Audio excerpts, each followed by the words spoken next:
cuando la esclerosis múltiple es un motor inspiración para una película, paladín por el reconocimiento de la discapacidad del 33% y valedor de políticas de empleo positivas. 3 pacientes excepcionales nos cuentan su día a día con la enfermedad. El médico francés Jean-Martin Charcot llenaba salones académicos en 1868. En lugar de hablar de enfermedades infecciosas, auténtica lacra en la época, o de otras patologías más comunes, Charcot era una autoridad en la descripción de una dolencia por entonces muy poco conocida y que se acabaría bautizando como esclerosis múltiple. Lo que más llamaba la atención de la misma era la juventud de sus pacientes y cómo les afectaba. Actuaba en brotes que se repetían de forma recurrente, no se podía predecir su evolución y, en aquellos años, acababa de forma inexorable con la movilidad en muchos casos, con la vida de sus afectados. Menos de 200 años después, el panorama ha cambiado de forma radical. Hasta el punto de que para conmemorar su Día Mundial, que se celebra este miércoles, la Asociación Esclerosis Múltiple España ha optado por un lema que sin duda hubiera llamado la atención de Charcot: la esclerosis múltiple no me frena. Y es que esta enfermedad, que afecta a unas 47.000 personas en España, es ahora una dolencia muy distinta a lo que era por entonces, aunque sus afectados y las entidades que lo representan siguen teniendo reivindicaciones. El Español ha hablado con 3 pacientes que hacen suyo el lema de este Día Mundial: su patología no solo no les frena, sino que les sirve de impulso para ayudarse a sí mismos y a los demás. El deportista al que interpretará Dani Rovira, la primera persona que se le vino a la cabeza a Ramón Arroyo cuando le dijeron que tenía esclerosis múltiple, en 2004 fue Stephen Hawking. A pesar de que el brillante científico británico es paciente de esclerosis lateral amiotrófica, ELA, otra enfermedad con muchísimo peor pronóstico que la EM, a Arroyo se le apareció su imagen, en silla de ruedas, con una severísima discapacidad y sin poder siquiera hablar con los suyos. Arroyo es un ejemplo de diagnóstico tardío, algo bastante habitual en esta patología. Primero, tras presentarse en el hospital con una parálisis del lado derecho de su cuerpo, le dijeron que había sufrido un ictus y le recetaron aspirina infantil.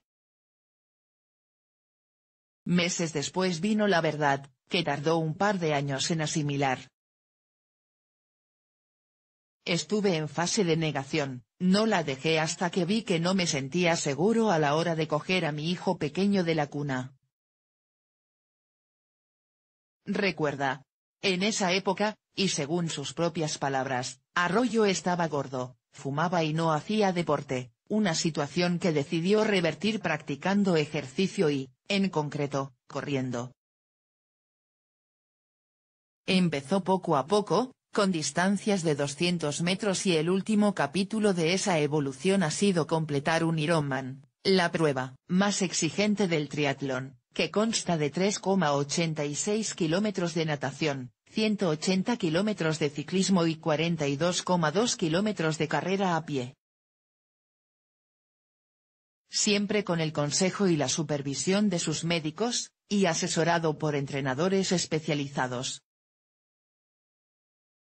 El programa Informe Robinson recogió su hazaña, que él protagonizó precisamente para dar visibilidad a la EM y no solo consiguió su objetivo, sino también otro muy inesperado, que el director Marcel Barrena decidiera realizar su primera película, 100 metros, basándose en su historia y con Dani Rovira como actor protagonista.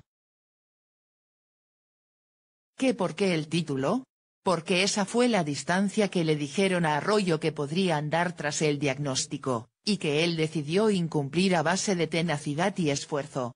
Arroyo tiene claro que el ejercicio de intensidad no es un consejo aplicable a todos los afectados por su enfermedad, pero sí que cada uno se ha de marcar su propio reto.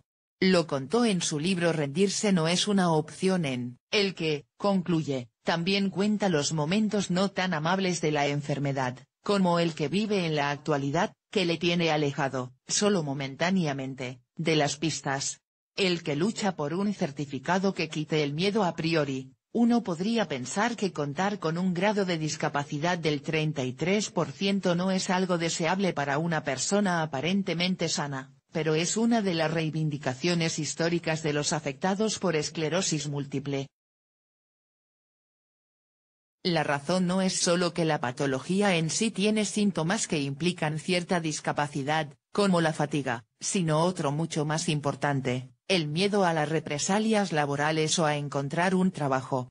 El asociacionismo de la EN tiene un paladín en esta lucha, que encarna la figura de Kiko Munar, un joven de 33 años que cuando recibió el diagnóstico, al borde de los 17, estaba convencido de que estaría en silla de ruedas al alcanzar los 30. No solo no lo está, practico CrossFit y todo, cuenta animado, sino que la enfermedad le ha dado más cosas buenas que malas. La primera, el empuje necesario para retomar unos estudios que había abandonado por el dinero fácil que suponía entonces el trabajo en la construcción. Vi que no era una opción de futuro, y decidí volver a estudiar e hice una FP de técnico sociosanitario, con el objetivo de ayudar a otros enfermos, relata. Después entró a trabajar en la Asociación Balear de Esclerosis Múltiple, de cuya junta directiva forma parte, junto con su padre, también afectado. No es una enfermedad hereditaria, solo que hay más probabilidades de padecerla si se es hijo de un paciente, aclara. Pero lo que también le ha dado la EM es la oportunidad de desarrollar su altruismo, ya que Kiko se dedica a asesorar a jóvenes recién diagnosticados, muchos de los cuales llegan con una duda: ¿deben decir en el trabajo que padecen la enfermedad? Desgraciadamente, les tengo que responder que omitan esa información, comenta Munat. No solo por el miedo al despido, que es una risa en nuestro país, sino porque predominan los contratos temporales y, lógicamente, a un empresario le saldría más a cuenta un Kiko sano que uno enfermo. La bala mágica frente a esta situación la supondría ese certificado de discapacidad, que estimularía al empresario pero que, sostiene Munat, también beneficiaría a la sociedad. El joven con EM estará peor mañana si no se le ha cuidado, destaca. El activista destaca que hay más situaciones que sirven para conseguir ese certificado y que tampoco cursan con síntomas, como la infección por VIH. Veo a mucha gente con ganas de trabajar, en precario. Estaría bien que la administración se diera cuenta, concluye el joven, que tiene claro que la EM no le puede quitar a nadie el sueño de hacer una vida. Al que le tratan bien en su trabajo como ejemplo de que las cosas se pueden hacer bien está Jorge Rojo, productor en una cadena pública de televisión, que ya había accedido a su plaza por oposición cuando le diagnosticaron la EM, después de que se le durmiera una pierna y perdiera el equilibrio durante unas vacaciones, hace ahora 10 años. Rojo no tuvo ninguna duda en informar a su empresa de su diagnóstico. En su caso, era necesario. Trabajaba en un puesto que no se podía adaptar, recuerda, para más señas, en un tercero sin ascensor. Este productor sí tiene el certificado de discapacidad, en su caso porque tiene que caminar con un bastón. Por mi juventud, tardé en ir al médico y lo hice ya cuando había tenido varios brotes, recuerda.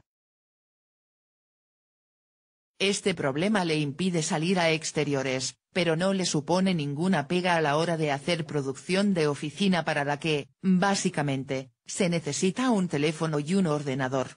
Además de cambiarle el puesto físico y de contenido de trabajo, la cadena que emplea a Rojo le puso un coche que le va a buscar a diario, y le traslada a su lugar de trabajo. Para Jorge, no solo ha sido fundamental el apoyo de su empresa, sino también el de sus compañeros. Rojo cree que el mensaje está claro: Es importante que las empresas se conciencien de que podemos seguir siendo útiles, concluye.